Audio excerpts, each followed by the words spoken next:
في جملة بسمعها كتير الحقيقة اليومين دول، وهي السودانيين كتروا في مصر، وبتتقال بأكتر من شكل. في واحد بيقولها وبيستغرب، واحد بيقولها بتهكم، وفي واحد تاني بقى بيقولها وده الشائع وأكنها مشكلة.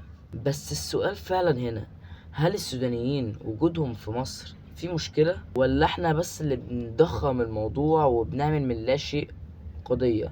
خليك معايا للنهاية علشان يمكن تغير نظرتك للموضوع ده. خلينا نبدأ بس بحاجة أساسية، مصر والسودان دول مش دولة غريبة عن بعض، احنا بينا تاريخ طويل وحدود مفتوحة ونيل واحد بيربطنا. يعني من زمان جدا كان السوداني موجود عادي في مصر، والمصري كان موجود عادي في السودان.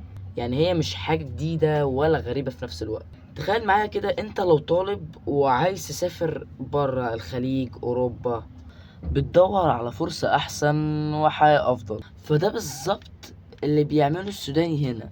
هو شايف انه عنده مشاكل في بلده. يعني لما تشوف اخواتنا والصهاينة اللي بيعملوا فيهم، لما تلاقي واحد من الجماعة دول جم عندنا مصر، طبعا نرحب بيه وهنحاول نحافظ عليه لان دوت في ايدينا دلوقتي. نفس القصة في السوداني، هو برضو لاجئ او مهاجر او ايا كان، طالما هو عربي زيه زينا ليه ما نعملهوش احسن معاملة في بلدنا؟ وهنا بقى اللي نيجي للجزء التاني، طب ليه بقى ناس كتير بتتعامل معاهم بطريقة دونية او بطريقة مش كويسة؟ الحقيقة كده عالدغري كده في الثلاث مشاكل دول. اول حاجة وهي اللون والشكل، تاني حاجة وهي اللهجة، وتالت حاجة والمنافسة على الشغل. تعال ناخد واحدة واحدة كده. بالنسبة للون والشكل، في ناس لحد النهاردة للأسف بتقيس الإنسان على لون بشرته، وده قمة الجهل. نيجي بقى هنا للهجة. طبعا احنا عارفين طبعا ان اللهجة السودانية غير اللهجة المصرية بتاعتنا،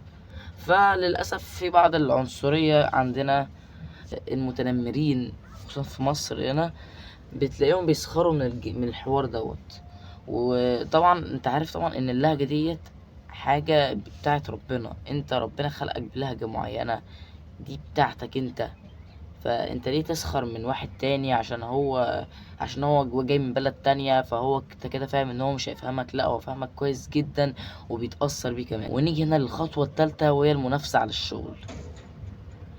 في ناس كتير جدا بتشوف ان السوداني بياخد مكان واحد مصري في الشغل، ولكن لو بصينا بالعقل كده، هو المصري لما بيروح الخليج هل هو كده خد حد او خد مكان مش بتاعه؟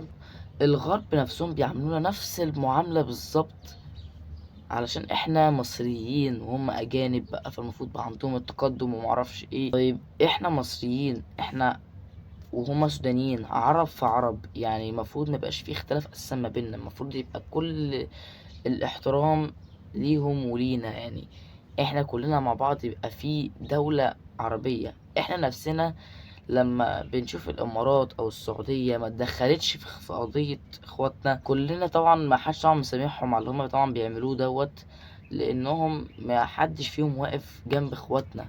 فتخيل احنا نفسنا هوت السودانيين لما حصل عندهم حرب ومشكلة، فخليك عارف ان السوداني لا مش بس بيستفيد الشغل دوت، الشغل اللي هو بيشتغله هنا هو بيساهم نفسه في الاقتصاد. يعني وجوده مش خصم اطلاقا، هو بالنسبة لنا اضافة. بيتريق على لون او لهجة فده يعتبر جاهل. فجملة السودانيين كتروا في مصر، يعني لو هتقولها يا ريت تقولها بفخر فعلا، وما تخليش العنصرية او التريقة تكون هي الصورة النابعة مننا. لان العنصرية مش بس انت كلمة بتقولها وترميها كده خلاص، دي بتكسر قلب بني ادم. والاحترام نفسه حتى لو كلمة صغيرة جدا ممكن ترفع انسان وتخلي صورتك وصورة بلدك احسن قدام الكل. وبس كده، لو عجبكم الفيديو ما تنسوش تعملوا لايك وشير وسبسكرايب والحاجات الجميلة ديت. وبإذن الله انا وعدكم بإذن الله فيديوهات كتير جدا جاية قدام. وبس، سلام.